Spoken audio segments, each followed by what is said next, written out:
Since coming to Christ, one of my goals has been to live life without regrets. And usually, when we do make mistakes, it's easy to kind of confess, ask forgiveness, move on in grace. I do have one regret, though, that haunts me a bit and that I hope to never repeat.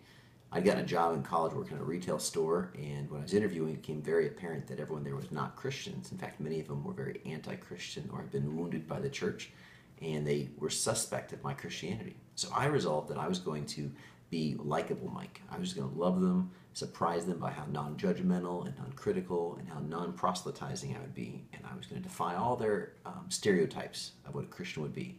And so the next few months, I accomplished the goal. I was the Mike that went to lunch and dinner and coffee and got things done and was a good employee and everyone liked and we got along great. And when I got a better job, I transitioned out and I encouraged them to hire a friend of mine who they did. A few months later, I bumped into her and I said, "Hey, how are things back at the store?" And she said, "Oh, it's going great." And I laughingly said, "Hey, do the people miss me?" And she said, "Oh, yeah, they liked you, Mike." And then she got serious and she said, "They said some things about you that really surprised me knowing you." I said, "Like what?" And she said, "Well, one night we were closing down the store and they said, 'Hey, about that Mike guy, do you think his Christianity is really that big a deal to him?'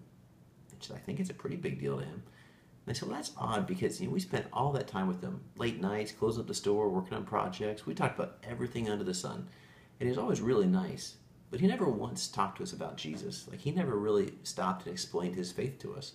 And eventually we began to wonder if you could be with us that much and not talk about your faith, how real is it? How important is it really?' And so we kind of concluded that if it was that big a deal, somewhere in the last few months he would have talked to us about it.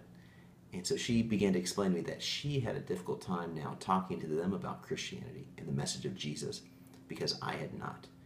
And in my effort to love them to Jesus, all I had done has been likable and I hadn't actually helped them.